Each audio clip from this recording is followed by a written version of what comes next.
ఈయన రాడు ఇంకొక కొత్త ఆయన వస్తాడు కదా మళ్ళీ రైతు అవసరమైన అదే ఆ డిమాండ్ చేయండి, అది చేయండి. మళ్ళీ ఇంకొకటి ఏంటంటే ఇక్కడ కాంప్లెక్సెస్ కూడా లేవట, నాట్లు వేసుకుంటున్నారు, కాంప్లెక్సెస్ కూడా లేవట. వీళ్ళు కాంప్లెక్స్ తెచ్చుకోవాలంటే మళ్ళీ ఎల్లుతికి పోవాల్సి వస్తుందట. కాబట్టి ఇక్కడనే కాంప్లెక్స్ పంపించి డెలివరీ చేయండి. రేపు 2 లోడ్ల యూరియా మాత్రం ఇక్కడ పంపించండి. మాట్లాడారు ఆల్రెడీ డబ్బులు కట్టినట్ట సొసైటీ నుంచి ఇక్కడ డైరెక్టర్ గారు ఉన్నారు, ఆయన చెప్తున్నాడు డబ్బులు కట్టినారట. 2 లోడ్లు ఇక్కడికే పంపించండి మాసైపోయింది ఇక్కడికి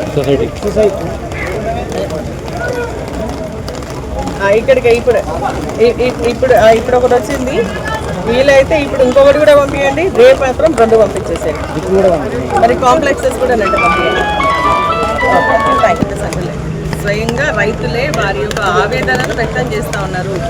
మేము 4 రోజుల నుంచి దుక్కుమంది కోసం ఏంటంటే కాంప్లెక్సెస్ నాటేసుకోవడానికి తిరుగుతూ ఉన్నా మాకు దొరకలేదు అంటున్నారు.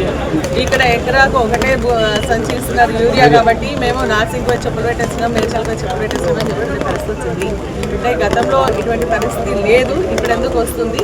వారికి కాంగ్రెస్ పార్టీ ఒక నిర్లక్ష్యం, రైతులంటే వారికి ప్రేమ లేదు కాబట్టి ఈ విధంగా చేస్తున్నారని తెలియజేస్తున్నా.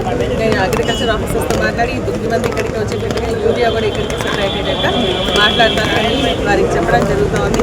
లేదంటే ఇలాగపోతే రైతుల పక్షాన మేమందరం కూడా రోడ్డు ఎక్కేటువంటి పరిస్థితి వస్తుంది. ఎందుకంటే వారు స్పష్టంగా చెప్తున్నారు 10 సంవత్సరాలు కేసీఆర్ గారి నాయకత్వంలో రైతులకు ఎటువంటి కష్టం కాలేదు, మాకు పెట్టుబడి సహాయం అందింది, సకాలానికి మన విత్తనాలు అందినాయి, సకాలానికి రైతు ఏదైతే మన అవసరమైన ఎరువులు కావాలో జీవ విత్తనాలు సహా యూరియా, కాంప్లెక్సెస్, పొటాష్ ఏదైతే అవసరం అన్నీ కూడా అందినాయి అని చెప్తున్నారు.